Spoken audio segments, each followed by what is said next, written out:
Nzambe ozoyebisa Nzambe lobela biso lisusu na pokwa lelo à travers mombo na yo tosambeli na kombo na Yesu. Bimisa maloba sambela pour un moment précieux la parole de Dieu. Nzambe a papa François lobela biso akide biso afongola biso lisusu atalisa biso nzela otokoki kotambola sala prière.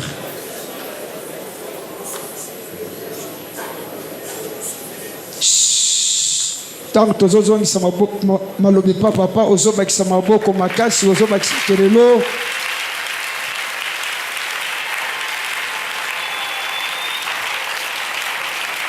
Amen. Sko olanda matia ndenge nini ya kotela matia ofanda na mabele fanda na mabele nyonso ka moto makasi ndenge sukisi yo moto makasi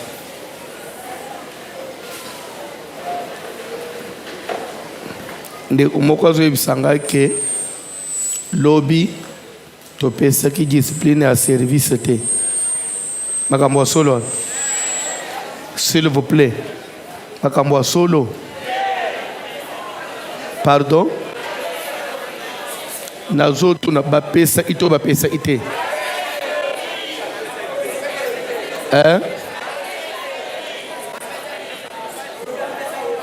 Je parle de la journée d'hier. La discipline a été donnée, oui ou non? Qui a donné? Alors, ini. Ce qu'on a yo a quitté. Et de deux, c'était connu depuis la semaine passée que semaine toujours banda mai na mai. Je réitère. Tokoli est l'autre côté. Toujours melaka mai till le 11 juillet.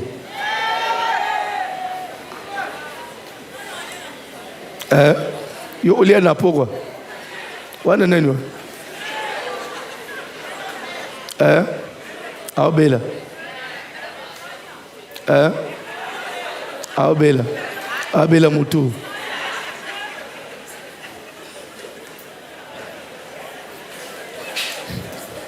Amen. Donc, tozo liate na poko eloko ezate lobi pe kotulanga eloko te lobi kuna otulanga eloko te inutile ya kobanda o se répéter la discipline est connue liquide na liquide okomela le cahier okomela miliki okolia crème yaou et sili ndebilo utozomela yango pardon omoni makambo pofandeli na se bobakisa te potopoto aloso eza te potopoto amasangu eza te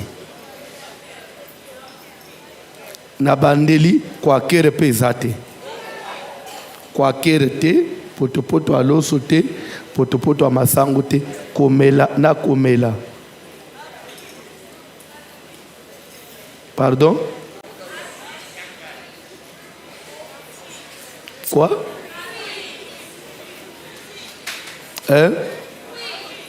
fruit comme quel fruit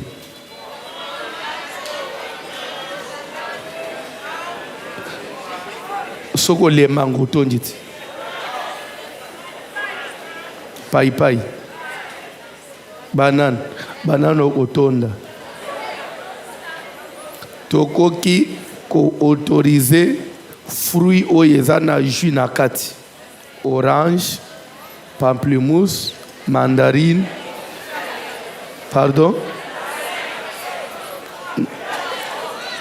banane na boyi parce que makembe pe toboyi etonjisaka mama butika bavantire so baloba jema nazolia orange en 6 mais pomme au mâche. Utatungisa ngali suste. Ce qu'on sali le contraire, nous avons au béto kabong. Encore à Zana Kandemi Olombad. Il y a des gens qui.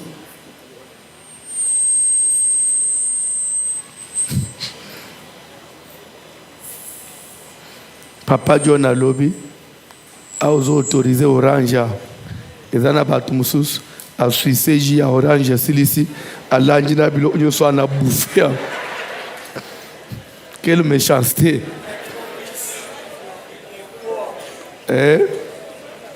Orange t'est autorisé, mandarine t'est autorisé. Pardon?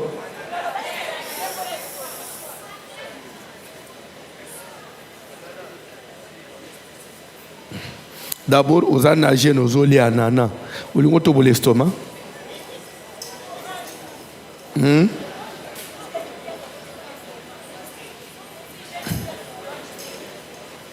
S'il vous plaît, hein?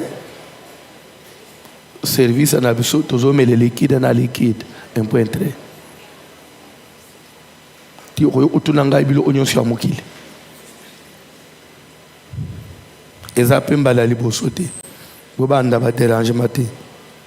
Tous les en amaté. Tous les bella sur le monde spirituel ou monde invisible. C'est un monde qui est intermédiaire. Ce monde-là, ils allaient coexister, ils allaient être, ou ils allaient composer yango. Mais à une seule chose, il y a des personnes physiques, mais qui, dans le monde physique, mais bazalaka na accès dans le monde spirituel à partir de certaines alliances qu'ils ont eu à signer, qu'ils ont eu à contracter, et cela leur permet d'être en contact avec le monde le monde spirituel ou le monde yamilimu. Et c'est pourquoi je disais, notez bien, que la vie se limite à ce que nous voyons avec nos deux yeux physiques. Non. Vie et sukikaka na otozo monate. Vie est plus que ça. Le spirituel existe. Paul Zoloba, si nous marchons dans la chair, mais sachez que nous ne combattons pas selon la chair. Pour dire que le fait d'être en vie, minute par minute, seconde par seconde, on est en pleine bataille. On est en train de combattre. Combattre contre quoi? Combattre contre qui? Contre les esprits invisibles. Pourquoi? Parce que les esprits cherchent à tout prix à dominer le monde physique. Le monde spirituel cherche à dominer le monde physique. Le monde spirituel cherche à diriger le monde physique. À prendre de l'emprise sur le monde physique. Surtout que les spirituels sont éternels et que les physiques sont éphémères. L'anda très bien. Mais l'avantage, c'est quoi? Au bisotozanango, en tant que humain, c'est là où nous avons un avantage. Et ça que les esprits,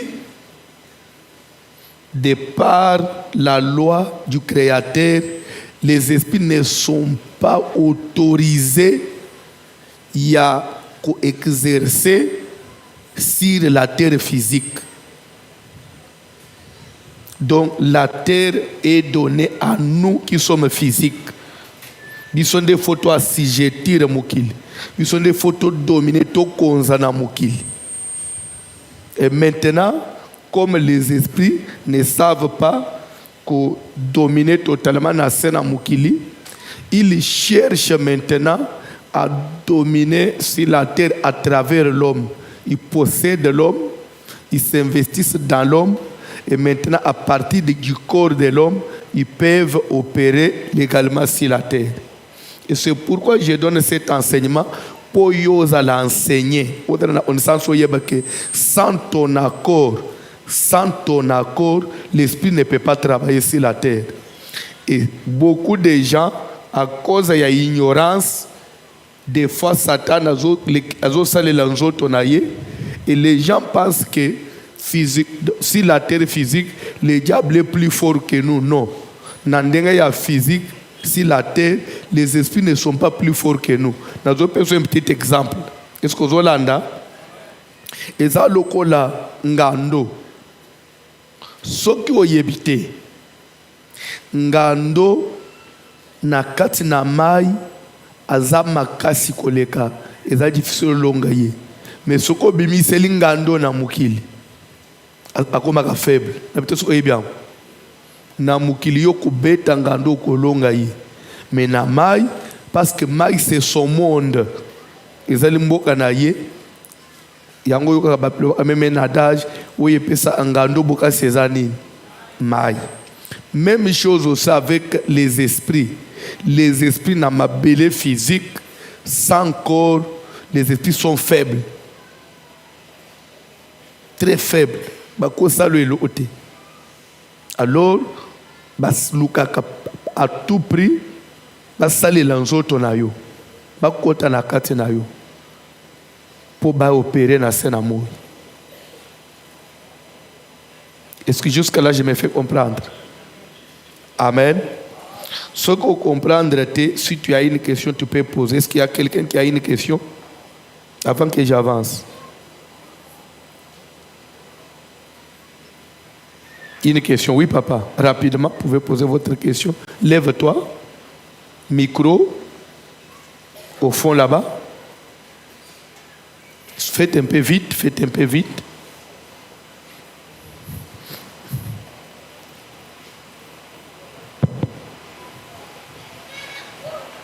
C'est comme ça qu'il y a un adage qui dit sans Dieu, l'homme ne peut rien, et sans l'homme, Dieu ne peut pas. Nabandel. Sans Dieu, l'homme ne peut rien. Et sans l'homme, Dieu ne peut pas. C'est-à-dire, sans l'homme sur la terre, Dieu ne peut pas. Même Dieu sur la terre, il travaille à travers l'homme. Pourquoi? Si la terre, Dieu aussi l'esprit. Dieu ne sait pas dominer sur la terre sans l'homme. Parce que Dieu est esprit. Et l'homme aussi, il a besoin de Dieu. Dieu aussi a besoin de l'homme. L'esprit a besoin de l'homme. Amen. Et l'homme aussi, pour être fort, il a besoin de l'esprit. Donc il y a cette complémentarité-là. Posez votre question, papa. Bonsoir, l'Église. Papa, merci beaucoup pour la parole. Nangaki, na pesa question nangai ya liboso ezali concernant sujet au tozanango sur les songes. Na ndenge ya mutu na ba songe dangereux ndenge oteya ki semaine passée na ba songe ya poursuite mutu azomona ndenge roi ya Babylone auti koloba wa alali amoni bazo poursuivre ye na ndoto.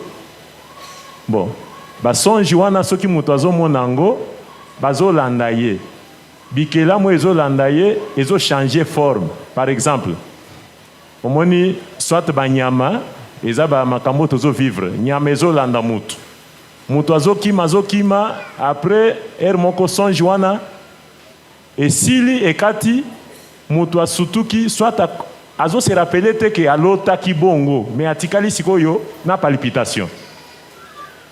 Après un certain temps et puis en plus mutang moto azo sambela songe wana ye ko changer forme. Eza isusu banyama te et comme lokola batu babombi bilongi na bango.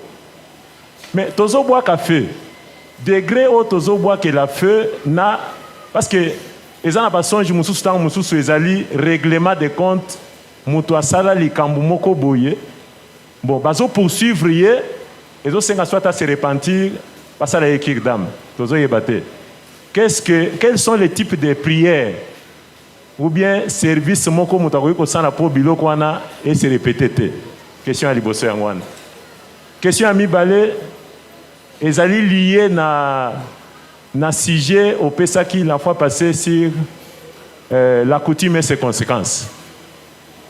Ce qui n'a combiné yango parce que ça fait débat dans la famille. Makambo etali chibao oyo teyaki la fois passée. Toza na belle-sœur na bisomoko azalaki na problème ya chibao ezuye mais azaki na Katanga na province ya Katanga. Kala ye azako mona basonge azomona bitumba ezolanda ya komi kosala ba palpitation komi tina niveau moko tokomokanisa aza épileptique ezokoyisa ye azomilobela fulufulu ezomana monoko mais une femme mariée nzokande chibao ezaki azako subir ba mauvais sort ya chibao tozoyeba te na Lubumbashi à l'époque.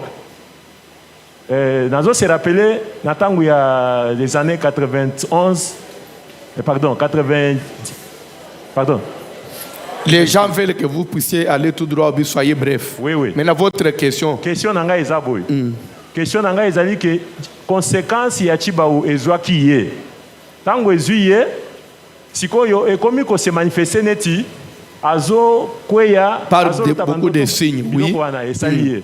Tango refoulement et salemi à l'époque. Refoulement tango et salemi a commis na Kasai. Koko makomi to ya mortalité ya bateau bazaki refoulé à l'époque et mataki bato akufaki ebele akufaki pe na kati ya nini wana mais après avoir ko se repentir que voilà na salaki boye na bimaki au-delà ya libala nangai mais tango se repentir il n'y avait pas moyen ya ko réaliser ko bongisa likambo wana na kati ya famille akufaki na condition wana nde na ngaki na yeba makambo ya chibao oyo bato bazosa neti asali chizaka pour se protéger contre chibao. Quelles sont les précautions qu'on peut prendre en tant que les enfants de Dieu? Des questions. Qui doit prendre les précautions? L'homme? Oui, l'homme. Pour se protéger avec sa femme contre la coutume. Amen. Merci. Ok, des très bonnes questions. Ce qu'il faut comprendre, bien comprendre, et je vais répondre. Il y a encore quelqu'un qui a une question? Oui? Non. Qui est le bon? Il y a un mourir. Moutoumsous. Je connais mes brebis. Moutoumsous. Ok. S'il n'y a pas de questions, je passe à répondre les deux mituna yandeku. Mutuna ya liboso atuni par rapport au songe. L'ande très bien. Par rapport au songe. Daniel chapitre 4, à partir du premier verset jusqu'au 5e. Bible zoloba que Nabucodonosor, roi, azo loba que il vivait tranquille dans sa maison, heureux dans son palais, et il a eu un songe qui l'a effrayé, qui l'a troublé.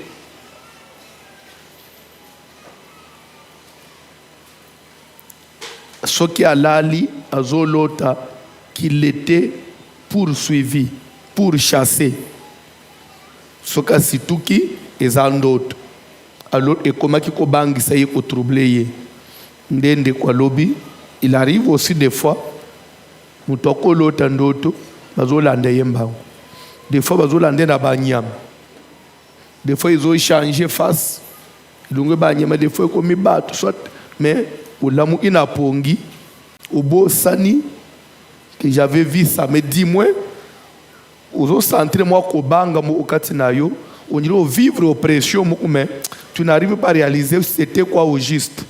Mais na kola oda ba palpitation ozo banga, des fois ozo bossa na ndoto, mais pour le mukana somo wana alobi asambeli abwaki feu mais ils ont aussi laté na degré à ba fait ozo bwaka ils ont aussi laté.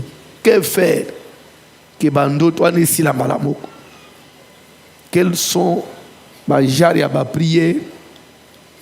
Je crois que dans l'enseignement Tozanango, cette question-là sera traitée. Comment? Je suis en train de parler sur les songes comme thermomètre de l'état spirituel et amour. C'est là où nous comprenons pourquoi Matthieu Andoto et Koti l'enseignement sur les choses spirituelles. Parce que l'esprit, pour agir, l'esprit veut se servir de ton corps. Et il y a une guerre permanente entre Dieu et Satan. Dieu est esprit. Satan est esprit. Les deux. Dieu veut le corps de l'homme comme son habitation, comme temple. Avant à travers l'homme, à Satan aussi a joué les lanzoto ya moto. Yé a zo possession ya nzoto ya moto a konza mukili. Est-ce que vous l'entendez? Pour dire que spirituel et autres se battre et aux possession ya nzoto ya moto pour ba arriver na ko exercer efficacement sur la terre. Guerre union c'est entre Nzambe na Satan bazo wele la kakanani mutu.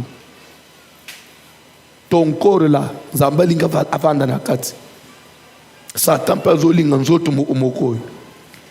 Et c'est ce qui fait que dans l'homme il y a l'esprit de l'homme aussi qui lui sait sentir ma pression, quand il y a des combats, à partir ya mulimu ya mutu, on zamba chakatina mutu, et il y a pas de santé kabilo quoi.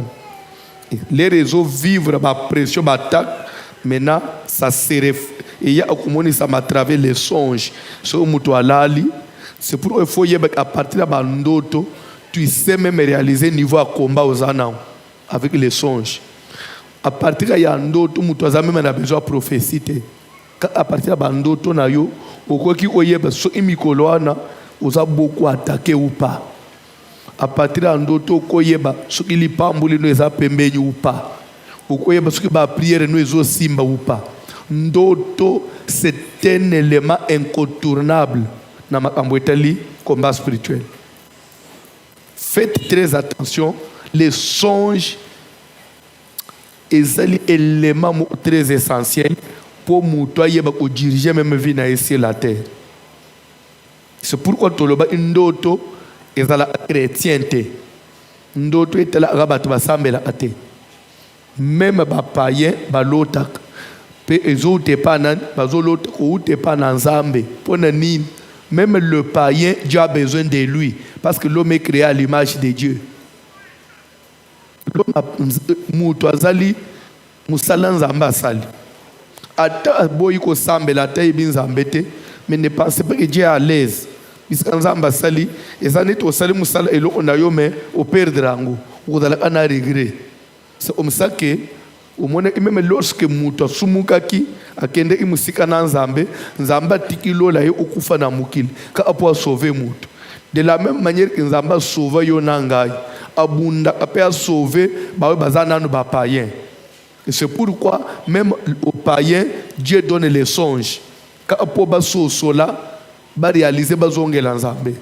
C'est pourquoi faites très attention avec les songes. Maintenant parlant des songes, est-ce que biloko nyonso mutu akoki kolota soka lali elingi koloba akake euti na nzambe elingi koloba ezali elobeli ya nzambe ndoto nyonso ezali message te parce que eza mpe na bandoto ya baventure bandoto mosusu ya badistraction bandoto mosusu mpe milieu mabe ezoglisse mpona koambrouye yo. C'est comme ça que tolobaki avant que ndoto ezala prise en compte, il faut un critère de validité pour qu'un songe soit valable, soit validé. Il faut tenir compte de certains critères. Est-ce que nous d'abord na point wana toyokana bien? Tout songe est nécessairement dit que c'est valable.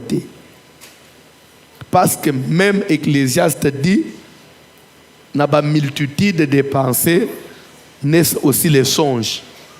Avec tes soucis, trop de pensées, vous raisonnez trop, vous analysez trop, tu peux faire des songes. Mais bando toi les a message te, ils a ba manisina yo moko, bilo tellement que on a ba souci au raisonner amakambo belé. Tu peux aussi voir des songes. C'est pourquoi Bible les autres belélikolo y a validité. Tu peux cet exemple à Liboso. Roi azolobake, moi roi, je vivais tranquille dans ma maison et heureux dans mon palais. J'ai eu un songe qui m'a troublé, qui m'a fait peur. Pour dire que nazalaki na état ya kobanga te, nazalaki na état ya souci te, nazalaki na état mo ya que nazalaki atana nazo redouter nelo te, j'étais tranquille, à l'aise, j'étais bien, mais je vois des songes où ils ont bangi sangai, je me vois en train d'être pourchassé la nuit. Du moment moi je suis roi, je suis stable, je suis à l'aise, mais je me vois qu'on me pourchasse, donc c'est-à-dire que non. Là, je ne peux pas négliger. Pour moi, c'est un message. Est-ce que vous comprenez? Nous avons cet exemple. Nous avons tangate. Nous avons na makanisa kokende classe te. Nous avons na aja otangate. Ozolala, tu te vois à l'école en train de passer des examens. Et dans bando tu vas te mêler balotak. Nda isa. Ce que moi na classe par exemple, à l'autre jour ça l'examen. On peut comprendre à ça moi na classe. Oui ou non?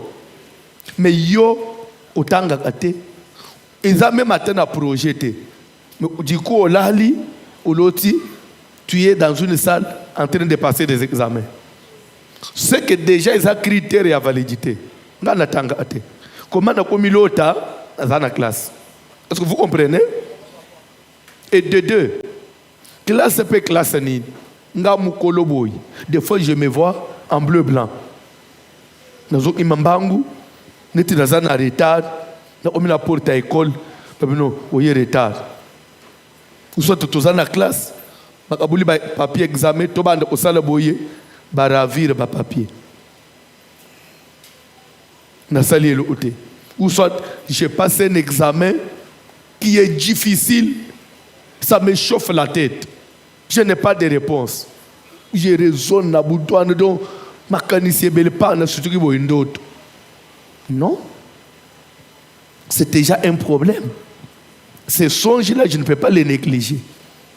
Et c'est la même chose que le roi Zolo, j'étais tranquille à l'aise, mais je me vois dans Zolandangamba. Nous avons cet exemple. Admettons que Nazana Est de la République, place Guéreza, place Bitumezanite, na zone de guerre, na loti tozo ki mambango. Ce qui n'a la mouki na olba, non? C'est parce que tozana côté, na kolba ezaba ma anisinangai. N'a pas comprendre. C'est comme ça qu'on d'abord critère yangwan. Premier critère, où tu considères ndoto état nini nga naza lera nazo ndoto ndoto na l'autre par rapport à mon état. Ça a des rapports? Non, ça n'a pas de rapport. Même à tel lelo aux étudiants, aux amukolo aux étudiants, mais les roseaux milotes na bleu blanc. tu n'es pas là, j'ai bleu blanc. C'est un problème. C'est clair? Je donne un autre exemple. Je suis une fille chez nous, nanda wa parents. Mais je me vois dans d'autres, naza nanda wa mubali, naza na bana, naza pa nangai na bana. Ngana na botite. Uwe psaka ke nazo ndoto wana na black. Ngai mwasi alibala. Soki na loti par exemple, naza nanda na bana. Nakolo ba ah parce que je suis chez moi. Mais ah on na balate. Je me vois na bota, naza na bana. Il y a un problème. Je me fais comprendre. Nazolinga d'abord bolanda cheminement. Nde ouede même toyeba ko comme na réponse à mutuna papa. Premier point, j'ai rêvé, je dois me demander j'étais dans quel état par rapport à l'autre na l'autre. Na point na toyokani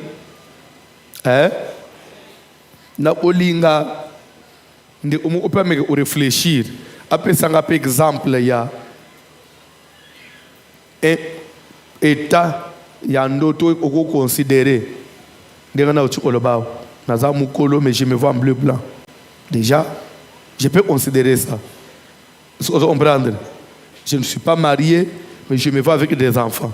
Qui peut aussi donner un exemple? Oui, frère. Je n'ai pas été dans une fête, mais anticipé à fête exacte, mais en train de manger dans une fête quelque part. Par exemple, il y a de quoi se demander. Pourquoi je dois voir ça? Je suis en train de manger dans une fête. Avec qui? Et ça vient d'où? Ça montre à moi qu'il a compris. Qui a encore payé ton exemple? Oui, maman. Parlez seulement, maman.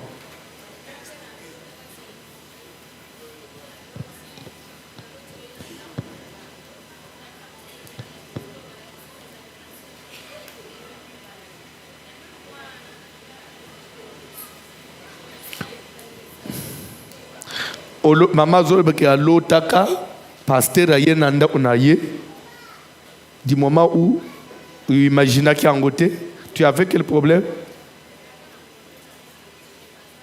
Elle avait le problème des règles douloureuses, oui.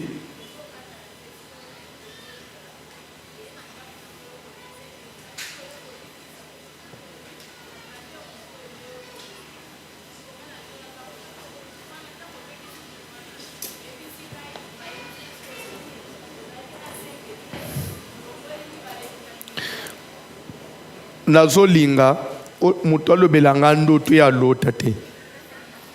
S'il vous plaît, ce que je vérifie là, je suis en train de vérifier ce qui vont comprendre comment statuer sur les critères d'Issa. Pour un exemple, il y a d'autres, il y a yote, il y a d'autres mutokolota, tolobake, d'autres est valable parce que état zalaki est un rapport na makambo lotité. Est-ce que vous me comprenez? Pardon? Moutoua? Asalaka?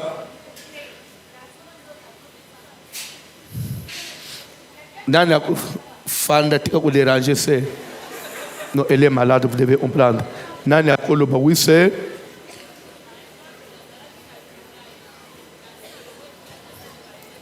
Ok, un exemple. Un exemple, il y a bien. Maman Lobiboy. Je suis à Kinshasa. Ça fait plusieurs années dans Lungomboka, dans la famille. Mais il arrive que dans Zolota, je me vois dans le village Namboka. Du place où on a dans plusieurs années. Il y a de quoi dans Mitoun. Pourquoi je dois me voir encore au village? Il y a place Sanganaza. Namimona, Ndaïsa, Moutouazala en apôtre. Mais la plupart des bandeaux tonaye en Afrique. La plupart des bandeaux tonaye en la famille Namboka. Il y a de quoi se demander. Déjà, là, oui, maman Tozo, maman Yasuka Toleka, oui, parler à haute voix. Oko Koloba Makas,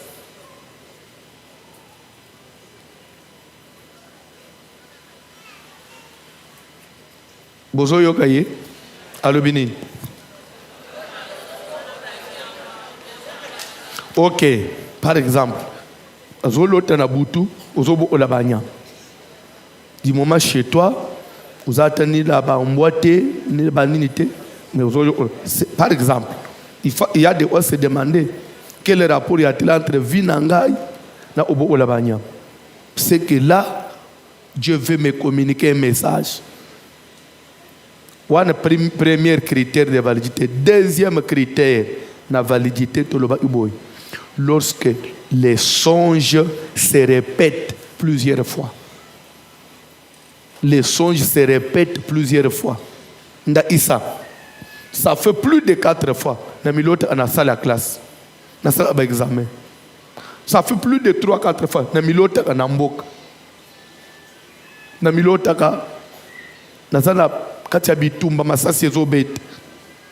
Joseph dit à Pharaon, si le roi a vu les songes se répéter une seconde fois, c'est que la chose est arrêtée par l'Éternel. C'est que la chose est vraie. Le fait que tu as vu les songes se répéter. Quel est le songe qui se répète dans ta vie? Pose-toi un peu de questions. Et quand nous parlons de la répétition, il ne s'agit pas même chose, même nom. Ça peut changer de forme. Mais quand vous allez sur le fond, c'est presque le même message. C'est tout ce que vous comprendre. Ata, namilota ka place à mon côté, nanda ou mon côté. Mais dis-moi, je suis plus dans ma famille. Soit c'est dans la parcelle. Soit je rêve, je suis chez mon oncle. Des fois, je rêve, je suis en compagnie à Ande Onangai. C'est la même chose. C'est la même chose parce que c'est le même fond. C'est la famille toujours. Pourquoi ma vie doit tourner toujours autour de la famille? C'est qu'il y a un message que Dieu veut me donner. C'est qu'il y a un lien entre Bitumba Nazanango avec la famille. Il faut nous pourquoi il y a ça. Nous avons des critères. L'état où la personne s'est trouvée avant de faire le songe et deuxièmement, la répétition du message. Premier point. Quand nous validons les songes par rapport aux critères, je valide. J'ai dit non, ces songes, il faut nous le discernement. Deuxième point, il faut ce qu'on tolère un caractère. Je me fais comprendre? Caractère. Ce songe, il est de quel caractère? Nda Isa. Ndoto roi. Azolota. Bible zolobaki azolota bazolanda yembango. Les songes de poursuite. Ça, quel caractère qui peut me donner? Combat. Nous avons énuméré les caractères comme ça, tout le monde classé. Ce que vous se rappelez, nous avons 1, les songes à caractère combat. 2, un autre caractère que vous connaissez encore. Pardon, caractère reproche. Nous avons expliqué. Il y a des songes, quand vous en avez trouvé un nom, Dieu est en train de me reprocher sur quelque chose. Soit sur ma marche, Dieu me fait des reproches. Ndaïsa. Je me vois tout le temps, je suis sale, je cherche à me laver, je cherche, soit maï na chocolat, soit nazo chocolat, maï yango zamuke, nazo chocolat, mais nazo telate. Ce songe-là, ils ont caractère reproche. Je vais vous expliquer par exemple, vous allez lire dans la Bible. Après caractère reproche, pardon, il y a des songes d'orientation. À partir de ces songes-là, Dieu me donne une directive, Dieu me donne une nouvelle orientation par rapport à sa volonté. Amen. Nda Issa. Il nous arrive des fois, avant d'aller na sambe les zambe nangai, na besoin na yeba volonté na yo na likamboy. Cette fois-là, j'ai besoin d'une orientation. Amen. Soit Dieu veut que je m'engage ou pas. Nazolinga mwana mwasi, mubali mu azolanda balangai.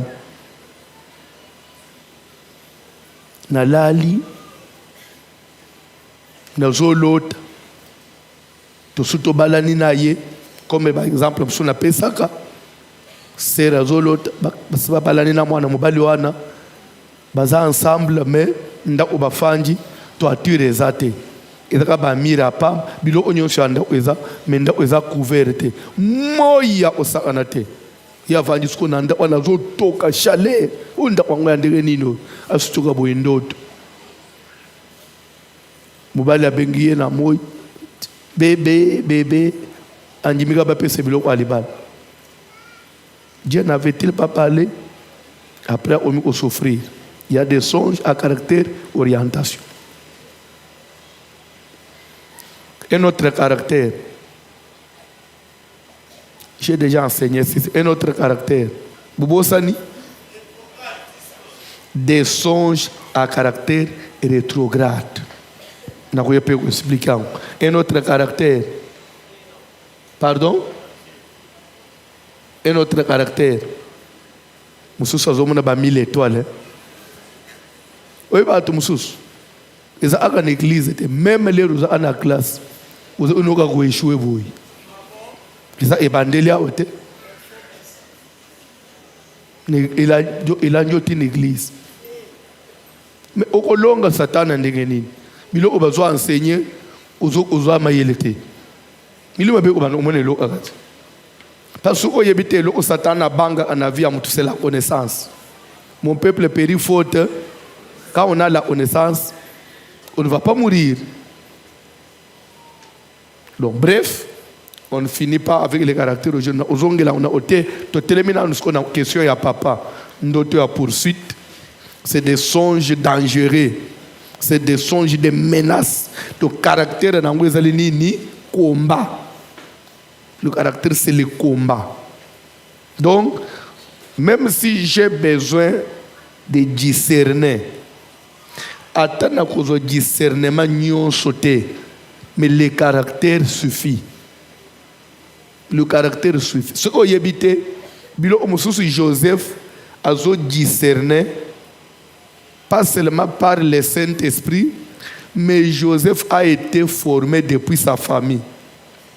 Les razala amwana muke yepa banda akolota alamuki na tongo ndoto aliboso lotaka azalaka na bande unena kati na bilanga bazo sala misala bazo kata matiti bakangisi maboke batelemisi ya bande kwelali me yaye etikali na katikati ya hotelem asituki boyeza ndoto yepa zana discernement. Amen. Alamuki na tongo ibisi bande unaye tala ndoto na l'autre. Amen. Ces songes-là, ça quel caractère? De toi, Joseph. Ça quel caractère? Combat? Il n'y a pas de combat. Reproche? Il n'y a pas de reproche. Rétrograde? Non. Il n'y a pas d'orientation là-bas. Domination? On va attaquer ce caractère de domination. Élévation, caractère, révélation. Commerce, promesse. Frère, tika jamba. Bref, c'est la révélation. C'est la révélation. Le caractère, c'est la révélation. Zambé a révélé volonté naïe, a révélé l'avenir à Joseph, ce qu'il va être.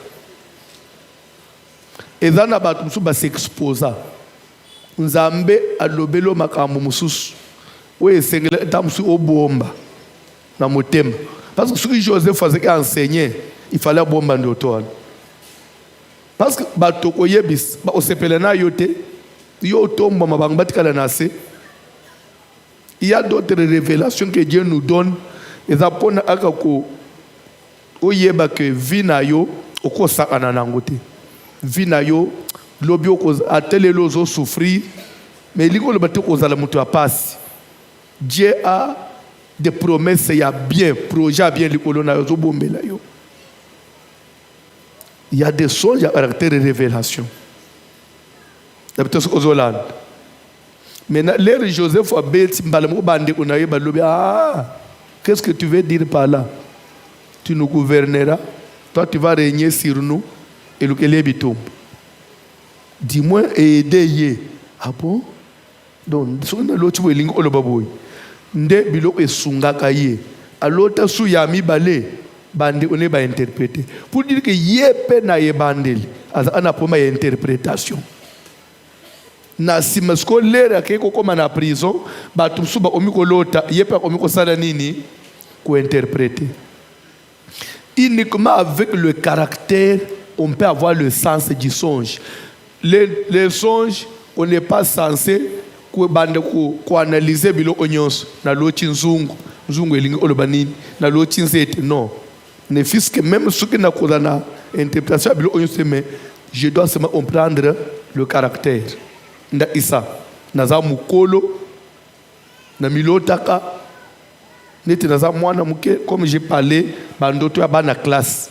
Nga naza mukolo, je me vois naza na classe peu inférieure, nazo sana ba examen, c'est des songes à caractère rétrograde par rapport à mon niveau, par rapport à ma vie. Je ne peux pas rentrer dans la vie.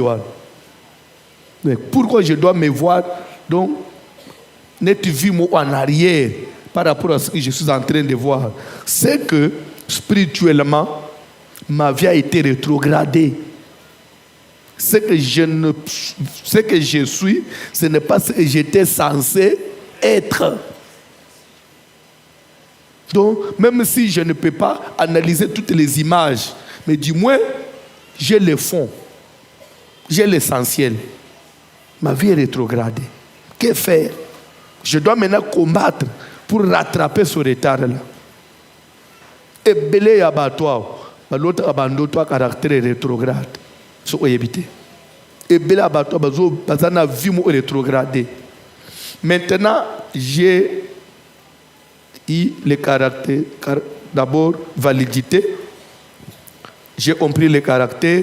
Troisième point, où est final, c'est la conduite à tenir. Maintenant, face à ces songes, que faire? Parce que Dieu ne nous donne pas les songes pour net black, frère Ozolal. Olal. Car surtout bino ba serviteur c'est la formation lobi payote ya bato mais le serviteur azolala parce que lobi okozala mutei okoteya bato nini il y a des choses net mateya bo ata mundi makolala te po eza mateya mo une richesse bande ukanisa teke mikolo nyonso yo kozala kaka na mboko enji okokuta ma place mususu. Comme il a une église à Malonga, mais avec la connaissance, l'autre même moi, aux prophètes exaltés, quand on a la connaissance, on semble aux victoire. Où est-ce que tu as mutozo la late? Mais peut-être ce que ça, bah état d'âme na bine za mabe, éviter. Ne passe pas tout ça dans état d'âme. Satan peut permettre de biloko ya yoka. Vous savez, quand on a un mauvais état d'âme, spirituellement on est faible. On est faible. Conduite à tenir. Nde na kweisko na mutu na papa. Na zo sambela, na zo boaka feu. Mais changement exact. Changement et y a parce qu'on boit qui feu. Na kati ya conduite à tenir, il faut ce qu'on aille d'abord bitumbo ezo utawapi. Pourquoi je dois me voir tout le temps en famille? tikala biso une chose. Amen. Bandoto ya olota famille. Ils ont ba raison ebele. Ezana batu mususu abima na famille mais vie na ye tikala na famille. Olota ka famille ming, ce n'est pas parce que bazo bungisa yo, non. Ozolota famille ming, des fois par exemple na kokola na yo ezana makambo yo sala na famille nda isa osala inceste obima nande onayo obima na basi na mibale na chambre ba parents na nda ba parents nda isa osimba papa na nzoto tindika mama na bino. C'est-à-dire il y a une malédiction quelque part dans ta vie liée à ta famille. Maintenant quand toi tu viens prier ici, Dieu te ramène au l'autre famille. C'est pour te dire que il y a un problème à réparer. Ce n'est pas parce que na terminé à boire que feu d'un d'autre au changer, non. Il y a des quoi na luka basala ensemble. Papa, je comprends. Na okola na nda je vais vous donner un exemple. Na dala ana frère mo kwao. Frère ana zolo baboui. Subozolanda. L'era zokola aza jeune garçon na ba 20 quelque chose. Azali na mboka na mbujimai vers ba village. Mena na mboka wana akenda isuki na baninga na ye suki ba mela kijamba suki balango ke basali nini. Le frère est venu azui moto abandi ko tshana banda kwa mboka banda kwa matiti atumba presque quartier mobimba na butu après kimiaki batu balamuki na tu moto banda kwezo zik batu babunda ba perda biloko tu ba perda biloko tu siko babandi otuna nani atumbinda nani atumbinda frère muto abimate batu amboka batelema basala cérémonie muto atumbindako lokola muto mona nito atumbindako azongisi biso mboka mobimba sima loba amela amaya mukili ote loba tambula ana mabele ote tôt ou tard l'avenir nous dira ba mama beti ba maputa na se ba saki. Amen. Botika na episode bino makambo mususu na kotanga kombo wa mutu te.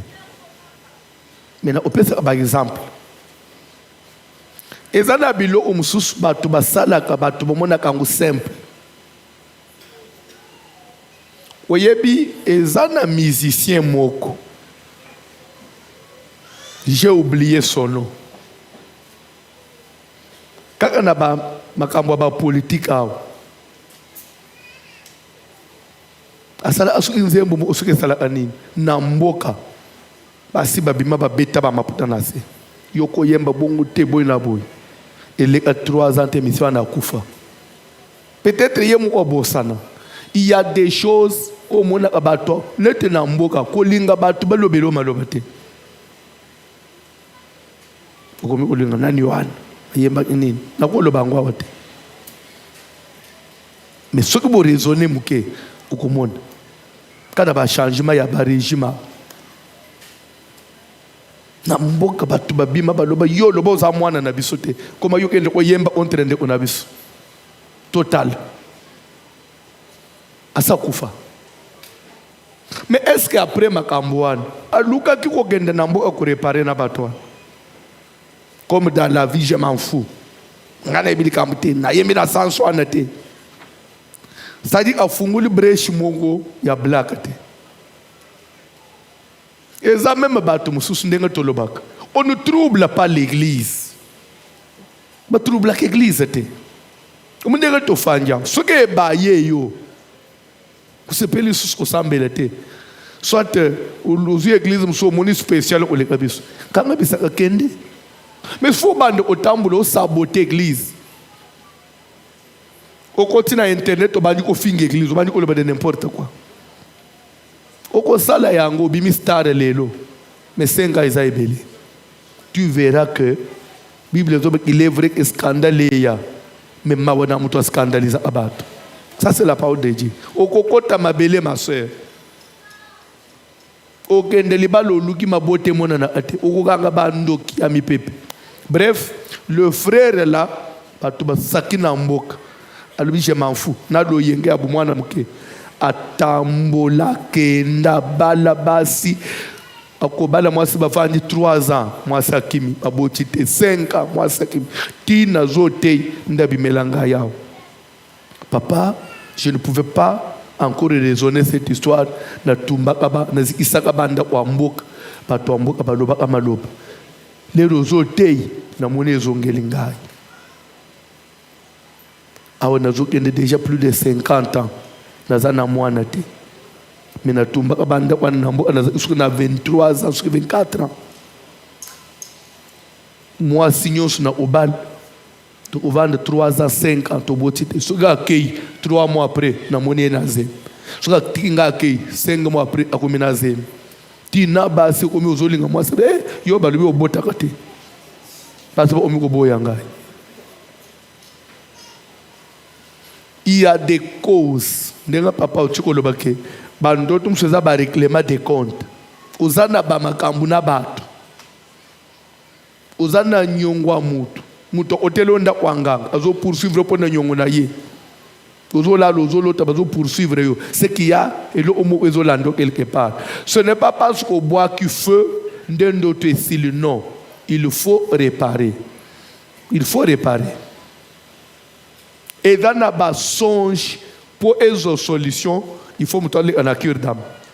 À ce moment-là, ça l'ensemble. Il y a une repentance. Et dans d'autres pour échanger, il faut une réparation. Il faut réparer. Préjudice causé. Toro causé en abattu. Nyongo abattu en foot. Les petits choses au land. Et dans la bande, il faut sentir pardon.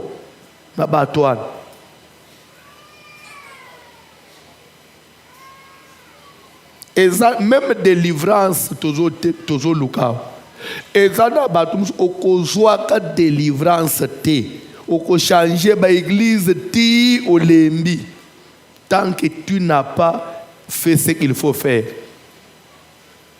J'ai donné notre petit exemple. Et les gens dans l'église, on a papa moko, il peut na makamwa kobota. Aluka sambela kenda partout.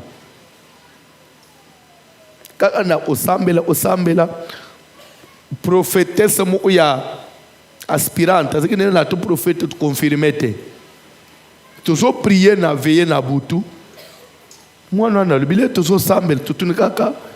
Nani amonelo papa ngana monelo opona papo nini omoni abile tozo sambela nazo mona papo bazola isangaye na village moko na kati ya village wana nazo mona ye nda umu olokola nda ya matiti ya ba bambu bakangiye basinga alo lere nazo landela nda wana eza loko l'église mais namoni bazo sambisa ye nakati anda wana ba mikolo bafanya bazo sambise bakangiye basinga le na tuni nzambe samba zolo bake papa il faut asola na basala nzambe surtout loko la vie na ye passé nde eloko na moni te papa lobi papa mengai nazana na ibiso poma musute pasteur na sina loba nyonso nde ah oui surtout les moines azolo ke bakangi ngana nda bazo sambisa nganda kwa nezane église mais pasteur mais je ne crois pas que wana ko za les sali eloko na tunenini yebisanga na likambo nyonso o lero to da ana mboka to da abana mike na village na bandundu eza ana église moko ya mission na mboka église ya Mandala na village na biso na chaque le 24 décembre la nuit du 24 au 25 na butu na ba église ya mboka même awa na je crois bato ba catholique banini basalaka des fois bazo sala to ba théâtre moko bazo un frère bazo za sœur baluki bébé baluki yeso botam jour à Noël alo na mboka c'est bazo frère moko chorale na sœur moko na mwana bébé babongisi po ba fêter Noël mukonzi ya botam alo bato mboka déjà na poka babongisa ki église ba komboli babongisi tout bazongisi ko banda po minuit baya babanda théâtre bangosko ba frère bazakina na bana mike bazokola batala ba ventilier oyi bayi ko amuriye biso frère azolo bake bayo anina baninga tokende osaboter ilo oana et c'est comme ça frère yake osala kaka na cher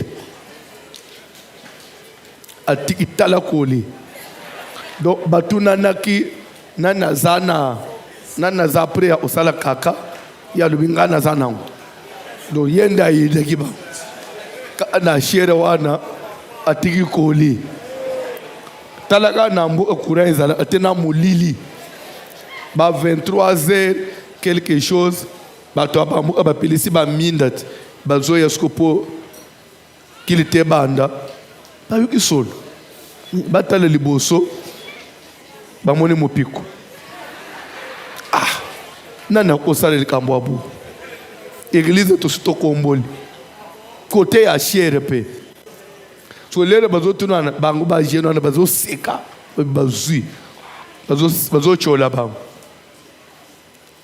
talaka ba vieille na ba mama mikula ba mission wana ba koko wana ba ye ba sali prière muto asali eloko oyo atandele akoluka nzambe ba modire basilisi bazwi pau balongoli yango basopi ba pétrole parce que tikaki solo baye obanda mesa na bango na retard yazo seka abimigange ya film sikoyo aye ko asilisi classe aye ishasa atangi université asilisi abali sikoyo abotaka te tambola na l'église changer basi ndalobi ndelikambo nga na yebi na sala yango na tuni papa ezali kambo muke pona yo me bazo mona bakangi yo bazo sambisa yo na mboka na kati église ya babambu mais ça c'est Dieu qui t'a sauvé. Tu penses ce qu'on a minute au Salani. Na minute au Salani. Tu dois rentrer au village. Mais batumsuya et pourquoi na bakufa le oui ba oui bakufa baza ba oui pe ya âge na yo bakoza basiba omi mikolo baza il faut kende okende utubelelo makambo zambeza compliqué papa zonga timboka somba ntaba azonga mboka komi solo na ba mikolo naza besoin to solo na ba bengisi bato balobi bina netel balobi mususu ba se rappeler ebele ba se ba kufa ba mikolo ena likambo mo elekanaka l'église na biso ya place boy église angpe akuti ba se batonga usko ya ba brique nizala ekufa te likambo mo boy ngande mutu na salekelo kwa balobi bato eza iyo bongo vraiment bato balela to regreta to saka afukami na se naza amwana na bima place nyusu na elo ezo simba te naza na mwana te abimi sintapa pesi na bambongo na bamungu asikira somba bawo na ba unzambo balobi maloba babwa isoyi na se balobi uza amwana na biso to limbisio as kende nzamba sungayo frère azongi une année après frère azui moine a commis kokende presque pas 55 ans ndazo obota mwana liboso so frère pouvait aller na mabele sa moine bon on s'était que nzambe pour le fêter. Il y a des choses dans la Bible si on ne répare pas il n'y a pas de délivrance et c'est biblique. Nombre chapitre 5, tellement le Bible, à partir du 5e verset. Nombre 5, tozotanga Ancien Testament totanga Nouveau Testament sere nini mugongo pasi me yo za nanu mwana mukozele mugongo pasi ba mama suka ba olobani kufanda na se libulu nyonso ana kaka po boyima yima ipona jeune ete ya bino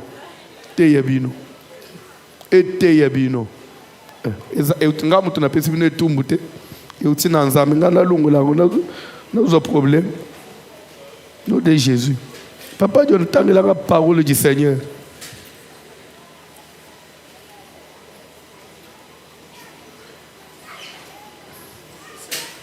Nombre 5, 5. Nombre chapitre 5, banda à partir du 5e verset.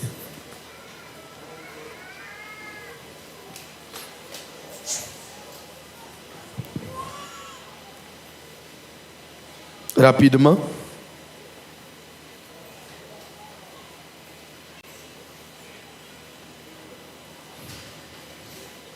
Vous trouvez des?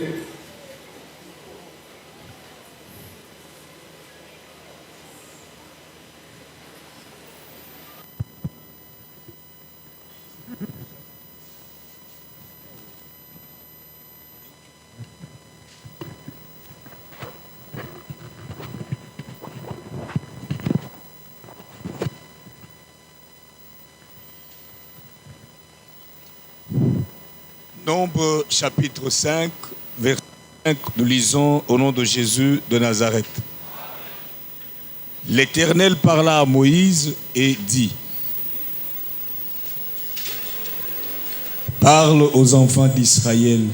Lorsqu'un homme ou une femme péchera contre son prochain en commettant une infidélité à l'égard de l'Éternel et qu'il se rendra ainsi coupable, il confessera son péché et il restituera dans son entier l'objet mal acquis en y ajoutant un 5e. Il le remettra à celui envers qui il s'est rendu coupable. S'il n'y a personne qui ait droit à la restitution de l'objet mal acquis, cet objet revient à l'Éternel, au sacrificateur, outre le bélier expiatoire avec lequel on fera l'expiation pour le coupable. Toute offrande de choses... Et si les papas, ça va. Toko vanda.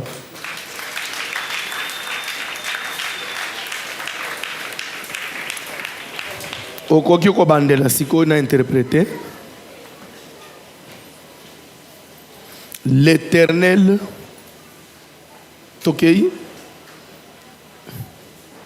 L'Éternel parla à Moïse. Ozolanda Yahweh Nzambe ayebisi Moïse boye. Parle aux enfants d'Israël. Yebisa banane Israël. Lorsqu'un homme ou une femme péchera contre son prochain en commettant une infidélité à l'égard de l'Éternel, soki mobali to mwasi akosalaka mabe asali muninga mabe mais nawo yetali biloko ya mokili, il a été infidèle na biloko ya mokili awa et qu'il se rendra ainsi coupable, tokei il confessera son péché. Soki suko alinga bongisa nanga nzambe akotubela lisumu et pas basala nzambe. Et il restituera son entier l'objet mal acquis. Afuta eloko oya yibaki ou soit oya melaki moninga pe akufuta ngona mobimba elingi olobani muto ya yiba a escroka amela batu lisumu wana esilaka po na bwaki fete lisumu lié na biloko ya mokili eko s'effacer te poser conscience lobike nzamba limisanga. Le péché là est expié que lorsque tu auras réparé le préjudice causé. Hein? Na bandeli même bato ba escroka bato pour lisumu wana esila il faut zongisa eloko na mobimba. lisumu etali eloko ndenge tofandi na église boye oyibi eloko ya moto il faut ozongisa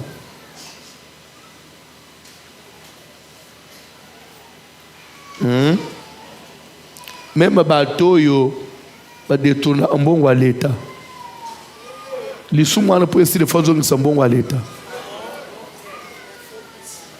oyebi en 91 je sais pas ça doit être en 91 période de conférence nationale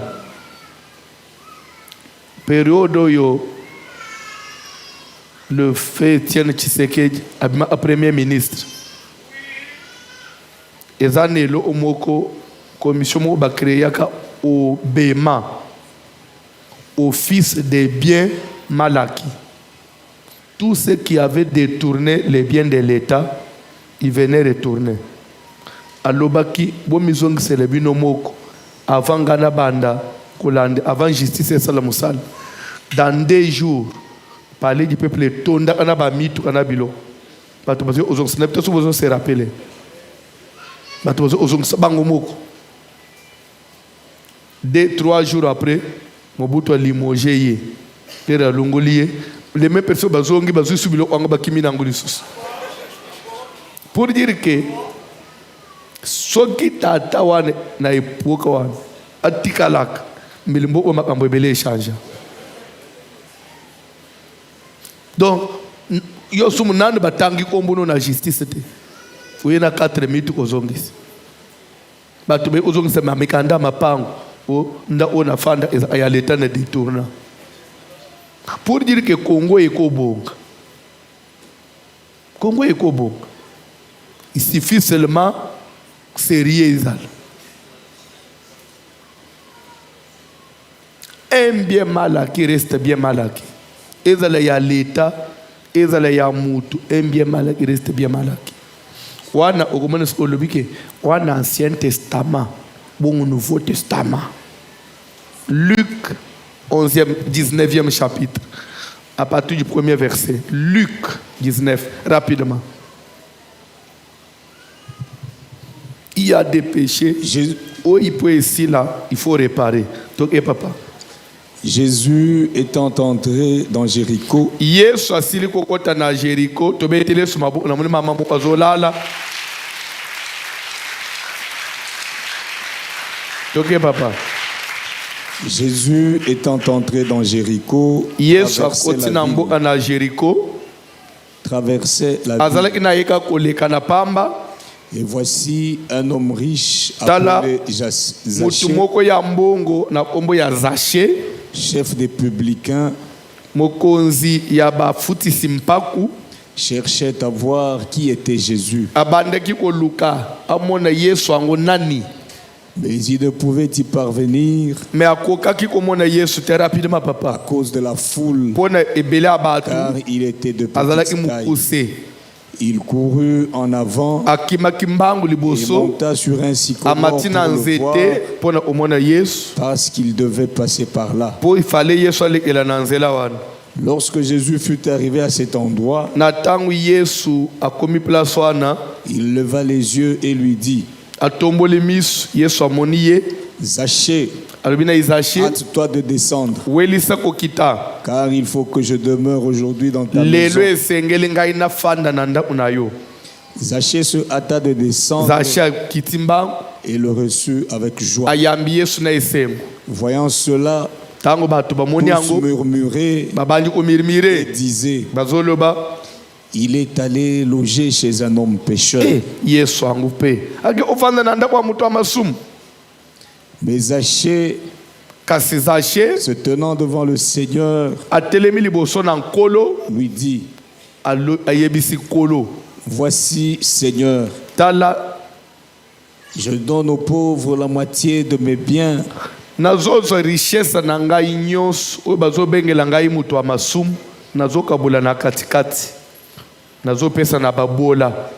Et si j'ai fait tort de quelque chose à quelqu'un,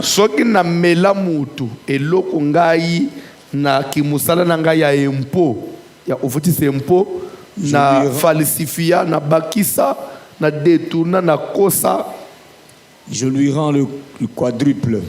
mokolo ngeloko wana aya na futa ye fois 4. Jésus lui dit, Yesu alobi na ye, le salut est entré aujourd'hui dans cette maison. lelo nde lobiko ekotie pa na yo. Parce Comme que pour dire que quand bien même Jésus était entré chez Zaché, Zaché n'était toujours pas sauvé. Il a fallu à commis na place one, il a réparer. Vous comprenez? C'est alors que Jésus dit, maintenant tu es sauvé. Il y a des gens qui prient mais ils ne sont pas sauvés. Oui. C'est pourquoi na lobaka bande ko omona na balabala ukuluna. C'est facile hein. Ya osala ki kuluna. Mais jour okulingo bongo la motema. Au de la mesure. Ya gende kuluka ba mama ukata ba machette. Ba toto bola miso. Ba sio viola. Wena osenga bango pardon. Webeza mutu muso afanja uzo sambele na biso. Mezana mama mu alela akana kombo na yo.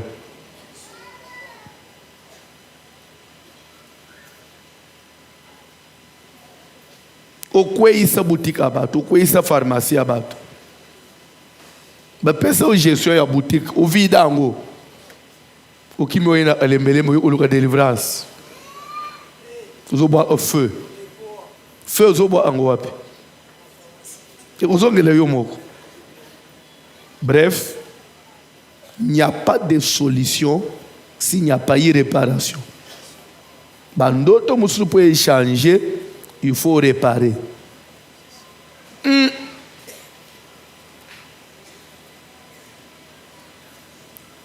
La base de papa a eu réponse. La sambeli n'a pas décret à moto, mais d'autres ont changé. Et toujours sur les songes, papa peut faire exemple, à l'objet des fois, l'image a changé. Nazolo babou. Vous rêvez, banyama bazolanda yomba. En réalité, nyama azali censé olanda yomba nando te. Parce que totali ça qui sire les types de démons. Tolobaki ke tozali na ba sorte boni ya ba démon. Pardon? 4 ya liboso. Pardon? Démons humains. 2 les esprits de l'air ou esprits vagabonds. 3 pardon? Les esprits des animaux. Et 4 les revenants. Total, c'est bon. De ces 4 types de démons, quel est le plus dangereux? Pourquoi l'esprit humain est dangereux? Pardon? Pourquoi il est dangereux? Pardon? Parce qu'il a un corps physique, oui, c'est une des réponses. Mais qu'est-ce qui constitue vraiment qu'il soit beaucoup dangereux? Il est le manipulateur. L'esprit humain est manipulateur. C'est-à-dire quoi? Pour que démon humain agisse, il faut qu'il soit manipulé par les manipulateurs, l'esprit humain. Et lingi olobani. Ozolo tozo bundana ba nyoka, ozo bundana ba ngombe, ba lion bazolanda yo mbangu. Sache que il y a un sorcier, un magicien quelque part qui t'envoie ces animaux-là. Parce que l'esprit de l'animal, de lui-même, ne peut pas venir m'attaquer s'il n'a pas été manipulé par quelqu'un. Et ça, le kola mutu, a funguli mbwane na singa, a tindelo attaqué yo. Donc, quand vous voyez vous obundana ba nyoka, vous obundana ba nyama, yeba ezana ndoki mo quelque part. Azo salebilo kwa. Il y a une cause quelque part. Même chose, landa. Mutu akufa akoki koya pamba na ndoto neote. Les revenants ne viennent que lorsqu'ils sont aussi manipulés. Exemple biblique. 1 Samuel chapitre 28, du premier verset au temps du chapitre mobile. 1 Samuel 28.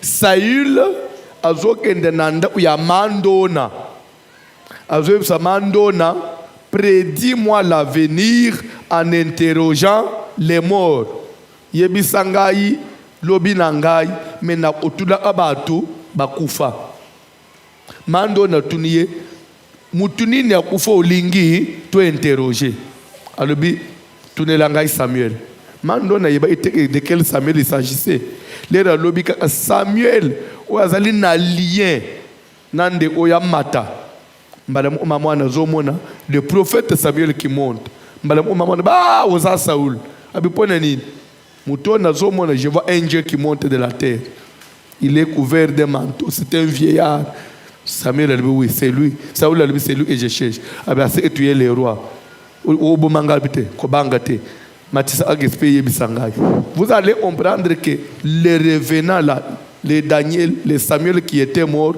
pour amata aloba il a été manipulé par une mandole. Même batu bakufa o nazolota tata mwasi na biso kufa nazolota camarade na ngai école mingi na vida c'est ezanando imoko azo exploiter na mutu ofazo dresser contre lui parce qu'un mort est mort. D'ailleurs les morts ils n'ont plus l'accès au monde physique so oyebite.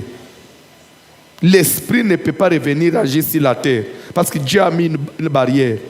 Pour que l'esprit de quelqu'un qui est déjà passé dans l'au-delà revienne vers toi, il faut qu'il trouve un hôtel qui le permet. Il faut avoir une licence. Licence est autorisée à agir dans le monde physique. Et cette licence peut se mêler dans le soit un magicien. Donc si on a une connaissance, on banga batu ba ufate. Batu ba ufa faible. Ils n'ont plus le pouvoir d'agir. C'est tout ce que vous comprenez. Ba croyance auto alango ya pamba pambwana. Ya so ozole kana pembeni ya cimetière. Ozole batu ba ufa ba omona ngai. Baza wapi? Les mindele n'ont pas ma croyance. C'est ce qui fait okuta ba cimetière à mindele et kangama na banda kwa batu. Cimetière sukelia banda kwa batu fanja pe baza à l'aise. Amen. D'ailleurs cimetière pe ya mundele moi pe ebangisa mutu eza soin kole ana vila gombe. Ozo mona tete awa ata mutu anga ufa tellement que baza soin ba ozalanga yelo ote. Mais il y a biso cimetière so teleka cimetière na musique ozo mona afasa ya liwamba la moko. Ah Afrique to sala nzambe nini bandeko. Cimetière à mundele za na pelouse pe ozo mona bato bazo entretien bazo kata ba pelouse wana chaque jour bazo bakula a couleur na banini bazo sokola batombo et c'est propre biso nana ozonga soko na soko basi bapesi mukongo. Amen. Donc j'arrête par là pour aujourd'hui faute de temps et tikale mutuna na ya mibale c'était quoi ya Chibaou. Est-ce qu'il faut na répondre na mutuna papa zoto na biso bana na nzambe to osala ni nde onaye azaki na mwasi na Katanga la femme s'était prostituée na sima Chibaou ekangiye akomaki koyeba crise ya banini net ba epilepsie mutozo bela bela bango ba itekeza Chibaou mwasi pazolinga olobate bango bazomekana ba hôpital bani na refoulement il y a 91 quand tu avais eu conflit de Katanga Kasaye les ba refoulé ba asele na ozonga wana les ba komina Kasai cette dame là est morte. Je vais expliquer fonctionnement ya Chibaou tikala oyeba bo soki o bali mobali o baza na Chibaou epa na bango nda isaboza na poto so ozo sala kindumba na poto so mobali ana ebiso ke to voyager to ya ichas to ya na famille na ngai kolinga te so okutanika na famille na ye le Chibaou s'active so oyebite okokwe okufi soit ozongi na malade okomi na poto okufi eza na ba Chibaou mosu esala ateka on est éloigné de la famille du mari Poza ana isha sawa usa ana mubulu ya atokende kasai kulinga te bozana mina obombele bino pona nini kolinga te ho tokende kasai to o matika kavyo oke na ye mwana mai oke tika liposo oke ukufa nayo. Le fait d'entrer en contact avec sa famille, vous activez les esprits.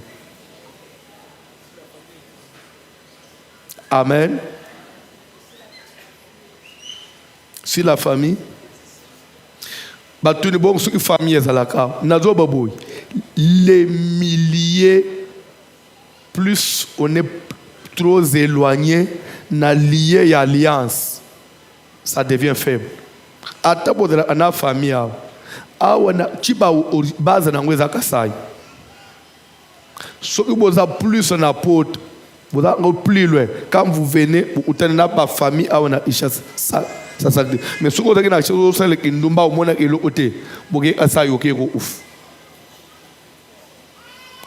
miki mela na yo kaka luka ka terezo na ke usani na kasai kuna bando ibazalaka si que papa ou comprendre juro olingo mema ye so amona zo sala boy o sala nini o bengana ye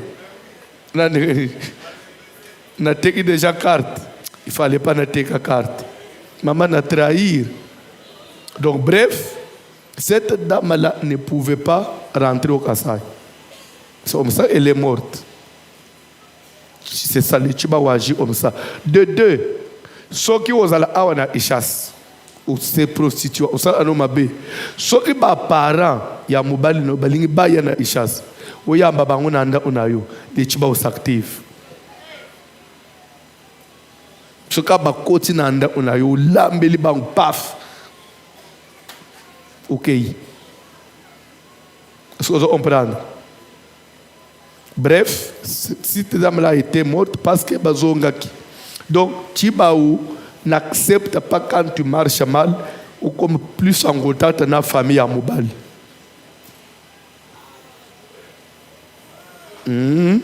Surtout yamba famille à Mbok nanda unayo. C'est la mort. Maintenant, ce que papa tuni, ezana basio basalaka chizaka. Chizaka, c'est une espèce de fétiche. Fétiche, il y a domination pour nous dominer Mobali. Ko dominer ka Mobali te, ko dominer na ba esprit nyonso ya famille à Mobali. Ces esprits-là, sur mutu asali chizaka, il y a de quelques poussières, quelques nines, à kolamba, na bilo ambali a tiena kati. Une fois Mobali a lé, et sili ata ozo sala kindumbati na mbeto na yo e osalo elote pe mobali wana okobande tu osukuisaye na ba sous-vêtements na yo azoto okobande ofuka misaya afukami soki famille ne utubalinga ba yo yang mwase osalo boy asapre ayina na famille na yi pona yo. Et les chizaka fonctionnent comment? Ozokendo utanena banganga. Basalelo babikile kilawana isili ba omemo na rivière.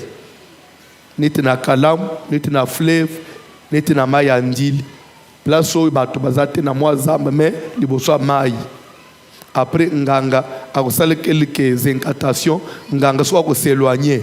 Akeya tiyo moko liboso mai. Abisio par exemple fukama tala face na rivière ou fixer miso na mai et lo onyo se ko bima na mai ko bangate o yamba yango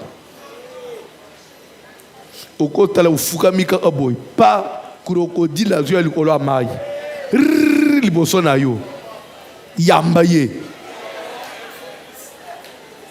soit ngubu webi ngubu hippopotame azoyo yamba ye des fois nyoka nguma azoyo atomboli mutubo vitesse yamba ye yoka soki eloko ezoya wana oyambi te okimi soit oesquive ongangi okimi mobali no akufi le même jour eloko ezoya wana nde mobali na yo il faut yamba ye soki okangi motema oyambi ye pa ozoyambaka bo pa otali bo eloko na maboko te mope papa esili mobali akomi zoba na yo. Ça s'explique comment? Qui dit mobali dit autorité. Qui dit mobali dit agressivité. Vous comprenez? Maintenant, yo ozolinga o dominer un homme qui est autoritaire, qui a de l'agressivité. Alors, ce qu'on domine lion, c'est au yambi lion, c'est au nyati mobali. Ce qu'on yambi crocodile, c'est au nyati mobali. Vous comprenez? Alors, ce qu'on quitte, comme tu avais déjà livré ton mari Nangang, c'est le mari qui va mourir. Il y a un mibali musuba kufa, asalika kriza kufa. Nous avons des mois ça qui ne otabanda wanga. Allez ici.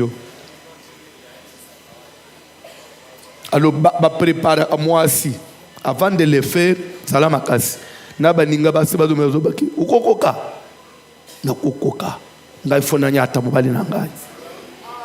Et une fois au yambi nazo ebiso ke mibali ya balubo yoka ya makaswa akoma kazoba. Vous aurez passé les mois sibilamba. Vous aurez katampiodi. Vous les silions de vous débarrasser basani de fozana ou de nos os la basani. Ya vanja zo tele TV.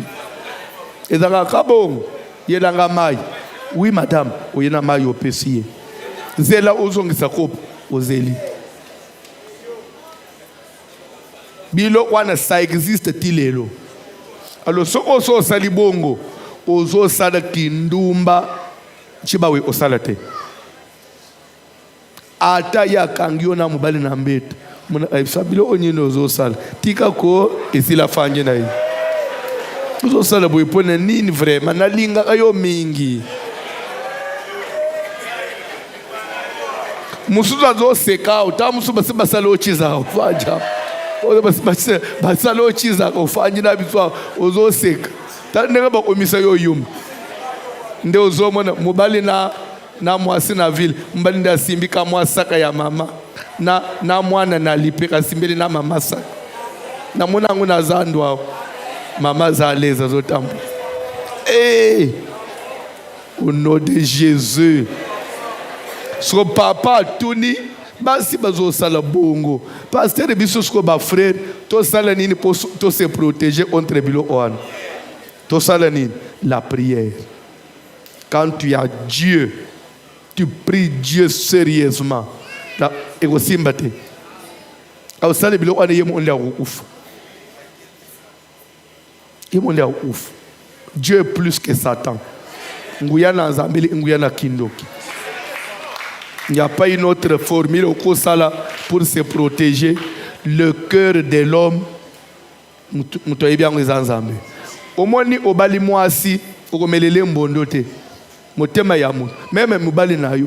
Bisika kenda otanda wanganga yo zala anai. Bisika kenda ulia yo zana ite. C'est pourquoi confiance le sambu. Ce qui le sambu te tout est possible. Ukukoleka ukukufa donc webite mutozo linga so azanan telema likolo to omina suka.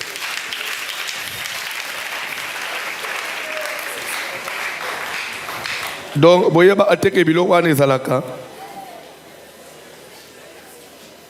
na ishasa babengaka nini soki za awo ezala na ishasa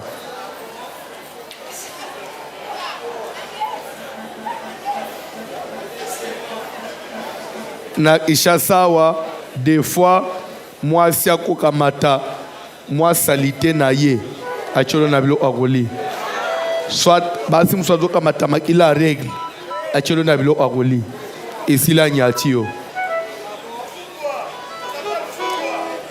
place aux awan okoza le lieu déjà moi zakalala wana na moi madesu agori olela madesu. Ma ouais, laissez yango. na yamba ba repentance ya ba maman na yoga amakambo.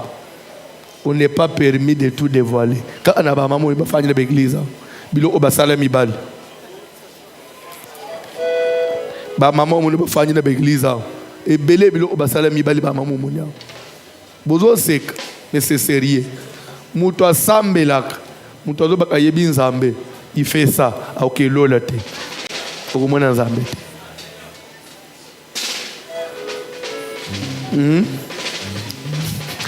Donc yozoli anisozoli kiba magie nzo ande ozoli kiba magie ya kokawisa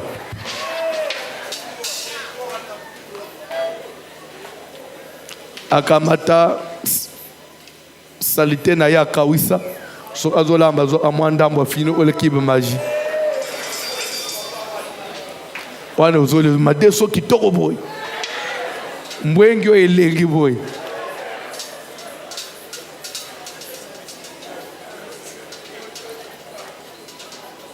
cantique nazana besoin ça la prière soko solia mbwengi ya modèle wana zamba délivrer yo soko zana mwasi anabachizaka epelela ye moto et soko yebite il y a même des jeunes filles au balayete il y a des jeunes filles bakanga amibali na bakis moyo boya yezate tout ce qu'elle dit, c'est ce que tu fais. Il y a des filles comme ça. Oh, il y a yenda omiko commandé. Pesanga autant au pes. Le ola na mona papa na bisomo unazoli kana na mutu papa ya église. Ya zo mona ngate. Fia zo yipsai tal ko sakana ngate. Onde mbongo zo pesanga. Abinde nyoso nazo. Nde nyoso OK ko bougete. Ngamu onazo fuye yo. Papa tikalibo. Nyonso na kuta na poche nazo yo leboza na mbongo te mwana maselinga chebe tala kobuji papa tikalibo fia chelo bokwa abenyi mbongo abenyi na baposi asi oleba oza na mbongo akumi mena na fuchi minervale abana te ozo nyonso te kastoka bolata katikati na kitsi vite la moto anazotala na lobi aosuki na belelie akosala AVC na masanga ka vite na kei na lungwe una na butu na moniye na veye moto mugileza makambo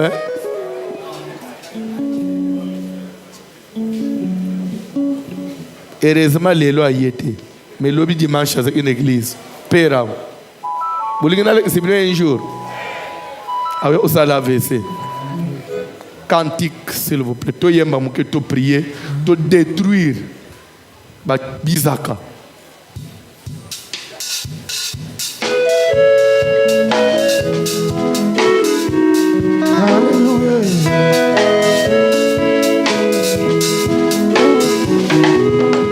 Beneniwe mamwe yo iwe mwari we Beneniwe mamwe papa bande mwari wa basene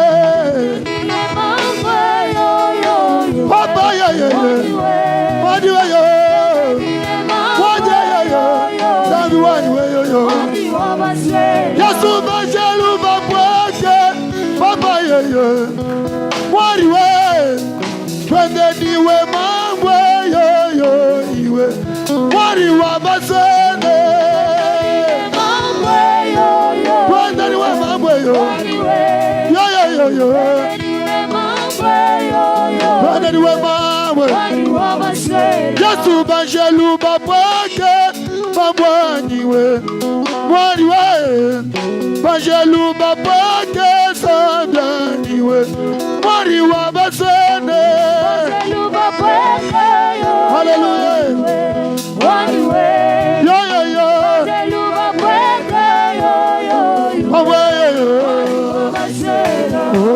waloma neba mopesa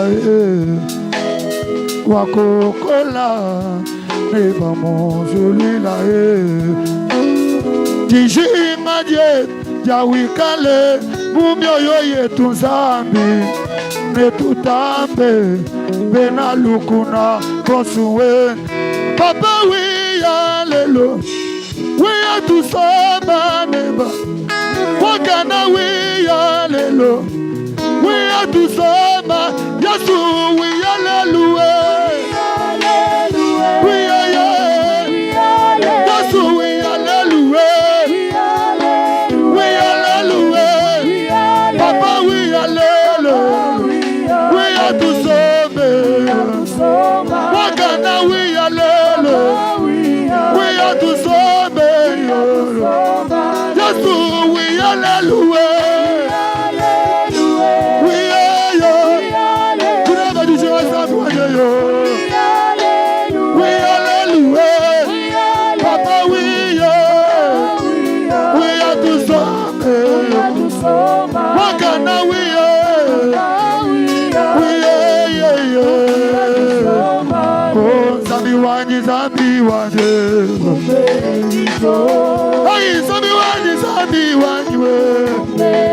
Papa ye ulama mutima waniwe Zambi wanye ulama mutima wanye Maboko Oh zambi wanye Zambi wanye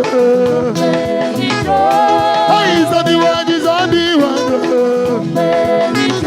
wanye ulama mutima wanye Nanga mwana masanje yoyo Papa lalo Nazana a besoin de comprendre que kosambela eza eloko te mais ya mutuya sambela mais ezala na puissance na Nzambe. Quand on a la puissance du Saint-Esprit, bilo onyoshe osimba yote. Osimba te. Je voudrais que tu pries. La première requête demande d'abord pardon à Dieu. Senga mawana Nzambe ola vina yo mabenyo sokozala osala ekozala pesa Nzambe kanda e opoza yo na Nzambe denga toti oteyawa Bible il confessera son péché demande pardon à Dieu to sambele na ombo na Jésus.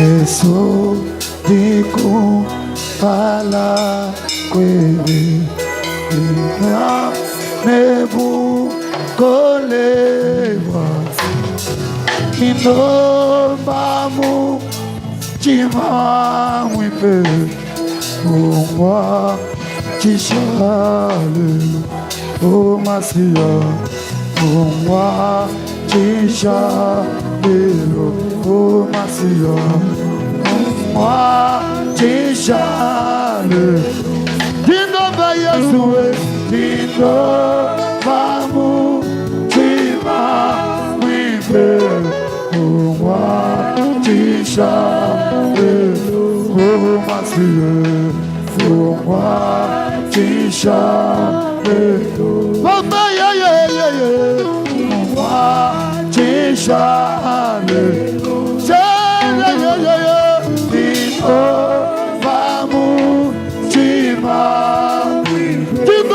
Chima weba Lambi wanya yo umwa chisha lelo Dindo ma Yesu dindo mamu chima Yesu ye yo o mapanga nileze divya Zami wani ndalwa kuje Mapanga nileze divya Zami wani Yesu masangiani Nemutima wani Zami wani ndalwa kuje Mapanga nileze divya Zami wani ndalwa kuje Masangiani nileze divya Zami wani ndalwa kuje Mapanga nileze divya Yesu mutima wangi ni vipendu vyani Zami wani ndalwa kuje Mapanga nileze Aidingenda Geba moyo wani Masia wa mukale ngawe